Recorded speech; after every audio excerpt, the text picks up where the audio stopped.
ಇವತ್ತಿನ ಸಭೆ ನಡೆಯುವ ಯಾಕೆ ಕೈ ಕೈ ಮಿಲಾಯಿಸುವ ಹಂತಕ್ಕೆ ಹೋಗಿದ್ದಾರೆ? ಏನ್ ರೀಸನ್? ನಾನೊಬ್ಬ ಮಹಿಳೆ ಆಗಿ ನಾನು ಕರ್ನಾಟಕ ಪ್ರದೇಶ ಯುವ ಕಾಂಗ್ರೆಸ್ ಎಲೆಕ್ಷನ್ ಅಲ್ಲಿ 3 ಲಕ್ಷ ವೋಟ್ ನ ತಗೊಂಡು ನಾನೊಂದು ಎಲೆಕ್ಟೆಡ್ ವೈಸ್ ಪ್ರೆಸಿಡೆಂಟ್ ಆಗಿ ಎಲೆಕ್ಟ್ ಆಗಿದ್ದೆ ಕರ್ನಾಟಕ ಪ್ರದೇಶ ಯೂತ್ ಕಾಂಗ್ರೆಸ್ಗೆ. ಆದ್ರೆ ಏನ್ ನಮ್ಮ ಸ್ಟೇಟ್ ಪ್ರೆಸಿಡೆಂಟ್ ಇದ್ದಾರೆ, ಅವರು ಓದ್ ಕಮಿಟಿಯಲ್ಲಿ ಉಪಾಧ್ಯಕ್ಷರಾಗಿದ್ರು ನನ್ನ ಜೊತೆಗೆ. ಅವ್ರು ಏನ್ ಕೆಲಸ ಮಾಡಿದಾರೆ, ನಾನೇನ್ ಕೆಲಸ ಮಾಡಿದೀನಿ, ಎಲ್ಲಾರ ಹತ್ರನೂ ಪ್ರೂಫ್ ಇದೆ. ಆದ್ರೆ ಇವತ್ತಿನ ದಿನ ನಾನು ಎಲೆಕ್ಷನ್ ಆದ್ಮೇಲೂ ನಾವು ರಾಹುಲ್ ಗಾಂಧಿ ಅವರ ಏನ್ ಸಿದ್ಧಾಂತಗಳಿದೆ ಅದ್ರ ಪ್ರಕಾರವಾಗಿ ನಾವು ನಡಿಬೇಕು ಅಂತ ಹೇಳಿ ಎಲೆಕ್ಷನ್ ಅಲ್ಲಿ ಏನೇ ರಿಸಲ್ಟ್ ಬಂದ್ರು ನಾವು ಅವ್ರ ಜೊತೆಗೆ ಸೇರಿ ಕೆಲಸ ಮಾಡ್ತಾ ಇದ್ವಿ.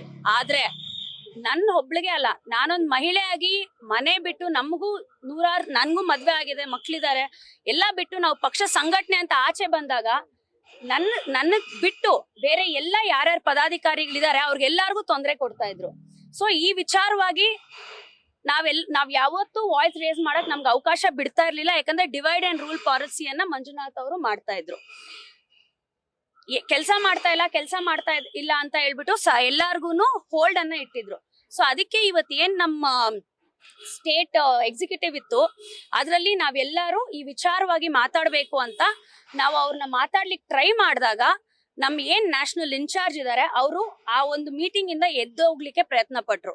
ಅವಾಗ ನಾವು ಅವ್ರ ಹತ್ರ ರಿಕ್ವೆಸ್ಟ್ ಮಾಡ್ಕೊಂಡ್ವಿ, ಸರ್ ಪ್ಲೀಸ್ ನಮ್ ಏನ್ ಇಶ್ಯೂಸ್ ಇದೆ, ನಾನು ಒಬ್ಬಳದೇ ಅಲ್ಲ, ಸುಮಾರು ಜನ ಏನ್ ರಾಹುಲ್ ಗಾಂಧಿ ಅವರ ಸಿದ್ಧಾಂತಗಳಿದೆ, ಅವ್ರದ್ದು ಐಡಿಯಾಲಜಿ ಇದೆ, ಸೆಕ್ಯುಲರ್ ಐಡಿಯಾಲಜಿ ಇದೆ, ಎಲ್ಲ ಮಹಿಳೆಯರನ್ನಾಗಿರ್ಬೋದು ಅಥವಾ ಪ್ರತಿ ಒಂದು ಜಾತಿ ಸಮಾಜ ಎಲ್ಲಾರನ್ನು ಜೊತೆಗೆ ತಗೊಂಡು ಹೋಗ್ಬೇಕು ಅಂತಿದೆ. ಅದನ್ನ ನಂಬಿ ಲಕ್ಷಾಂತರ ಯುವಕರು ಈ ಪಕ್ಷಕ್ಕೆ ಬಂದು ಮೆಂಬರ್ಶಿಪ್ ಅನ್ನ ಸಲ್ಲಿಸಿದ್ದಾರೆ. ಅದನ್ನ ಹೊರತುಪಡಿಸಿ ಇವ್ರು ನಮ್ಗೆ ಯಾವಾಗ ಅವಕಾಶ ಕೊಡ್ಲಿಲ್ಲ. ನಾವೆಲ್ಲರೂ ಅವ್ರ ಕಡೆಯಿಂದ ಬಂದು, ನಾನೊಂದು ಹೆಣ್ಮಗಳು ಮಾತಾಡ್ತಾ ಇದ್ದೆ, ಅವ್ರು ಬಂದು ನನ್ನ ಮಾತಾಡಕ್ಕೆ ರೂಢಾಗಿ ಮಾತಾಡಕ್ ಟ್ರೈ ಮಾಡಿದಾಗ ಆಬ್ವಿಯಸ್ಲಿ ಒಂದು ಹೆಣ್ಮಗುಗೆ ಯಾರಾದ್ರೂ ಆತರ ಮಾತಾಡಿದ್ರೆ, ಆತರ ಬಿಹೇವ್ ಮಾಡಿದ್ರೆ ನಮ್ ಜೊತೆಗಿರೋರಲ್ಲ ಯಾರೇ ಆಗಿರ್ಲಿ ಈ ಸಮಾಜದಲ್ಲಿ ಅದನ್ನ ತಡಿಯಕ್ ಪ್ರಯತ್ನ ಪಡ್ತಾರೆ.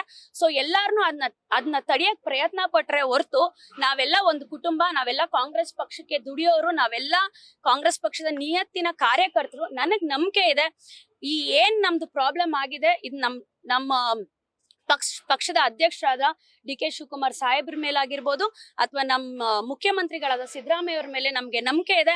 ಅವ್ರೆಲ್ಲಾರನ್ನೂ ಕರೆಸಿ ನಾವು ಸಮೇತವಾಗಿ ಎಲ್ಲಾರು ಹೋಗಿ ಅವ್ರ ಜೊತೆ ಮಾತಾಡ್ತೀವಿ. ನಮ್ಗೆ ಏನ್ ತೊಂದರೆ ಆಗಿದೆ ಅದ್ ನಾವ್ ಹೇಳ್ಕೊಳ್ತೀವಿ. ನಮ್ದೆಲ್ಲ ಒಂದೇ ಪಕ್ಷಕ್ಕೆ ಒಳ್ಳೆ ಆಗ್ಬೇಕು, ಆಮೇಲೆ ಪಕ್ಷದ ಸಂಘಟನೆ ಬೂತ್ ಮಟ್ಟದಲ್ಲಿ ನಡಿಬೇಕು ಅಂತ. ಅದಕ್ಕೆ ಯಾರೇ ನಿಲ್ಸಿದ್ರು ನಾವ್ ಅದನ್ನ ಕೇಳಲ್ಲ.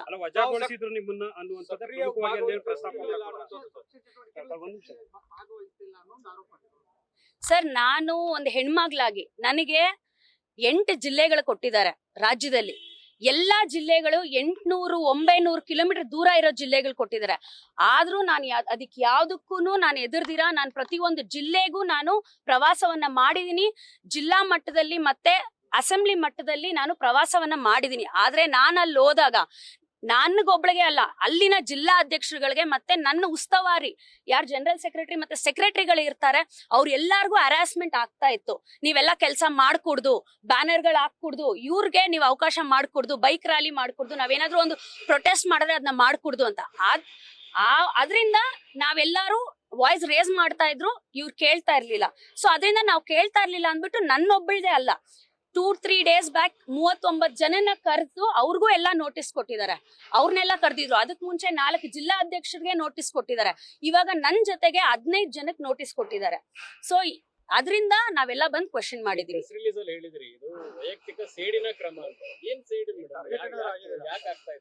ಎಲ್ಲಾರ್ಗೂ ಗೊತ್ತು, ಯೂತ್ ಕಾಂಗ್ರೆಸ್ ಎಲೆಕ್ಷನ್ ಅಲ್ಲಿ ನನಗೆ ಅವ್ರಿಗೇನೆ ಜಿದ್ದಾಜಿದ್ದಿ ಬಿದ್ದಿದ್ದು.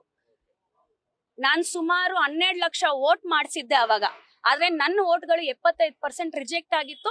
ಆಮೇಲೆ 3 ಲಕ್ಷ ವೋಟ್ ನನಗ್ ಕೊಟ್ಟಿದ್ರು ಅಷ್ಟೇ. ಆದ್ರೂ ನಾನು ಅದಕ್ಕೆ ತಲೆ ಕೆಡಿಸ್ಕೊಳ್ಳಿಲ್ಲ. ನನ್ಗೆ ಪಕ್ಷ ಮುಖ್ಯ, ಪಕ್ಷದ ಸಿದ್ಧಾಂತಗಳು ಮುಖ್ಯ. ಆಮೇಲೆ ನಮ್ಮ ಅಧ್ಯಕ್ಷರು ಯಾವತ್ತೂ ಹೇಳ್ತಾ ಇರ್ತಾರೆ ಡಿ.ಕೆ. ಶಿವಕುಮಾರ್ ಸಾಹೇಬ್ರು, ಇದಕ್ಕೆ ಯಾವ್ದಕ್ಕೂ ತಲೆ ಕೆಡಿಸ್ಕೊಂಬಾರ್ದು, ನೀವು ಪಕ್ಷ ಸಂಘಟನೆ ಮಾಡಿ ಪಕ್ಷದ ಕಟ್ಟಾಳ ಆಗಿರಿ ಅಂತ. ಸೊ ಆ ಒಂದು ಉದ್ದೇಶದಲ್ಲಿ ನಾನು ಕೆಲಸ ಮಾಡಿದೆ. ಬಟ್ ಅವ್ರು ಅದ್ ಮರ್ತಿಲ್ಲ.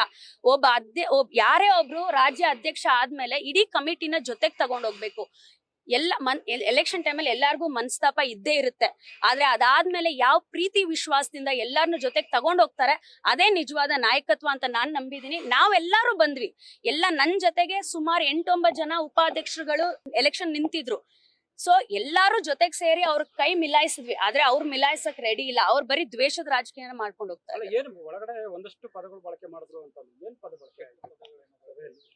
ಆಚೆ ಹೋಗಿ, ಪಾರ್ಟಿ ಆಫೀಸಿಂದ ಆಚೆ ಹೋಗಿ, ಗಂಡ್ ಮಕ್ಳಿಗೆಲ್ಲ ತುಂಬಾ ಬೇರೆ ಬೇರೆ ರೀತಿಯಾಗಿರೋ ವರ್ಡ್ಸ್ ಅನ್ನ ಯೂಸ್ ಮಾಡಿದ್ದಾರೆ, ಆಚೆ ಹೋಗಿ ಅಂತ. ಅದು KPCC ಆಫೀಸ್. ಪ್ರತಿಯೊಬ್ಬ ಒಂದು ಸಾಮಾನ್ಯ ಕಾರ್ಯಕರ್ತ, ಕಟ್ಟೆ ಕಡೆಯ ಕಾರ್ಯಕರ್ತ, ಒಂದು ಬೂತ್ ಅಲ್ಲಿ ಇರೋನು ಬಂದು ಆ ಪಾರ್ಟಿ ಆಫೀಸ್ ಒಳಗಡೆ ಬರುವಂತ ಅಧಿಕಾರ ಇರುತ್ತೆ. ನಮ್ DK ಶಿವಕುಮಾರ್ ಸಾಹೇಬ್ರು ಎಷ್ಟು ಮರ್ಯಾದೆ ಕೊಡ್ತಾರೆ, ಪ್ರತಿ ಒಬ್ಬ ಕಾರ್ಯಕರ್ತನಿಗೂ ಅಷ್ಟು ಮರ್ಯಾದೆ ಕೊಟ್ಟು ಅವ್ರಿಗೆ ಅಷ್ಟು ಒಳ್ಳೆ ರೀತಿಯಲ್ಲಿ ನಡೆಸ್ಕೊಂತಾರೆ. ಅವ್ರೊಂದು ಹಾದಿಯಲ್ಲಿ ನಾವೆಲ್ಲರೂ ನಡಿಬೇಕು.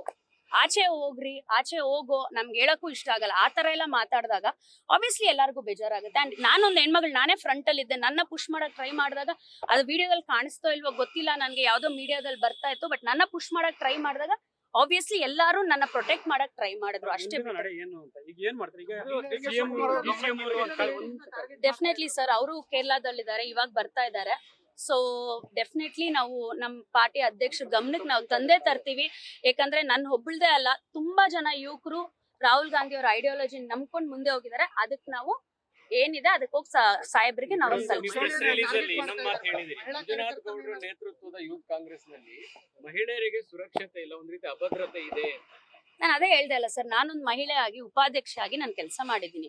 ನನಗೆ ಜಿಲ್ಲೆಗಳಿಗೆ ಹೋದಾಗ ಕೆಲಸ ಮಾಡಕ್ ಅವಕಾಶ ಮಾಡಿಕೊಟ್ಟಿಲ್ಲ ಅಂದಾಗ ಆಬ್ವಿಯಸ್ಲಿ ಇದಾಗ ತುಂಬಾ ಜನ ಮಹಿಳೆಯರು ಆಕ್ಚುಲಿ ಬರ್ತಾ ಇಲ್ಲ. ಸೊ ಅದರಿಂದ ಪ್ರಾಬ್ಲಮ್ ಆಗಿದೆ. ನ್ಯೂಸ್ ಫಸ್ಟ್, ನಿರ್ಭೀತಿಯಿಂದ ನಿಮ್ಮ ಪರವಾಗಿ.